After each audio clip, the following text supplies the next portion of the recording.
নমস্কার বন্ধুরা, তোমাদের সবাইকে স্বাগত জানাই আরও একটি নতুন ভিডিওতে। আজকের এই ভিডিওতে ইন্ডিয়ান ন্যাশনাল টিম এবং মোহনবাগান দলের বেশ কয়েকটা গুরুত্বপূর্ণ আপডেট নিয়ে আলোচনা করতে চলেছি, তাই ভিডিওটি শেষ পর্যন্ত দেখতে থাকো। আর চ্যানেলে নতুন হলে অবশ্যই চ্যানেলটিকে সাবস্ক্রাইব করে নিও।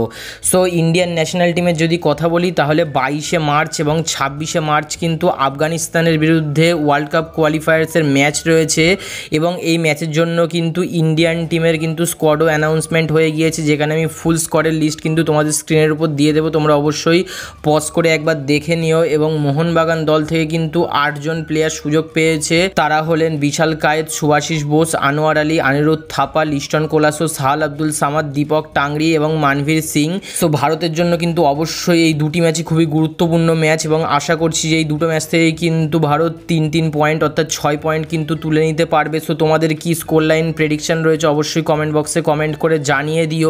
নেক্সট এবার আমরা যদি বিশাল কায়েতের কথা বলি তাহলে রিসেন্ট একটা রিপোর্ট অনুযায়ী কিন্তু বিশাল কায়েতের সঙ্গে মোহনবাগান দল আরও 5 বছরের কন্ট্রাক্ট এক্সটেন্ড করতে চলেছে, যেখানে কিন্তু 2025 সাল পর্যন্ত বিশাল কায়েতের সঙ্গে মোহনবাগান দলের চুক্তি রয়েছে। সো আরও 5 বছর কিন্তু কন্ট্রাক্ট এক্সটেনশনের কথা ভাবছে Mohun Bagan management.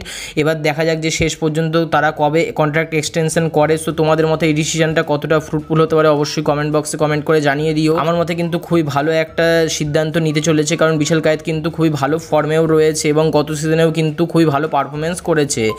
Next Armando Sadiku কিন্তু গত ম্যাচে 2টি দুর্দান্ত গোল করেছিলেন এবং যদি পেনাল্টিটা দিয়ে দিত তাহলে কিন্তু অবশ্যই হ্যাট্রিকটাও সম্ভবত করে ফেলতেন তিনি।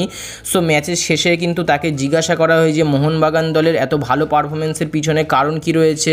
সো তিনি জানান যে কোচ হাবাস আসার পরে কিন্তু মোহনবাগান দলের সমস্ত প্লেয়াররা ফ্রিলি খেলতে পারছে এবং সমস্ত প্লেয়াররাই কিন্তু নতুনভাবে আবারও শুরু করতে পেরেছে এবং খুবই বেটার কিন্তু দল শেপে রয়েছে এবং খুবই ভালো খেলছে তারা। এবং প্রধান কারণ হিসেবে কিন্তু কোচ অ্যান্টোনিও লোপেজ হাবাসের কথাই কিন্তু তিনি জানিয়েছেন এবং এটা কিন্তু সত্যি হুয়ান ফেরান্দোর আন্ডারে কিন্তু মোহনবাগান দলকে খুব একটা তীক্ষ্ণ লাগছিল না যতটা কিন্তু হাবাসের আন্ডারে এই মোহনবাগান দলকে রাখছে এবং খুবই কিন্তু ভালো শেপে রয়েছে মোহনবাগান দল বর্তমানে। আশা করব এই ব্রেকের পর মোহনবাগান দল আবারও বেটার পারফরমেন্স করবে এবং লিগ শিল্ডটা কিন্তু অবশ্যই মোহনবাগান দলকে জিততেই হবে।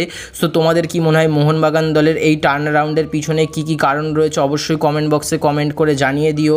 আর আজকের ভিডিও ব্যাস এই পর্যন্তই ছিল। যদি এই ভিডিওটি ভালো লাগে তাহলে অবশ্যই ভিডিওটিকে একটি লাইক করে দিও। আমাদের এই চ্যানেলটিকেও সাবস্ক্রাইব করে নিও, কারণ এখানে কিন্তু তোমরা ভারতীয় দল এবং অবশ্যই মোহনবাগান দলের সমস্ত আপডেট সবার আগে পেয়ে যাবে। সো আজকের এই ভিডিওটি দেখবার জন্য তোমাদের সবাইকে অসংখ্য ধন্যবাদ। Thanks for watching. Bye bye guys, by.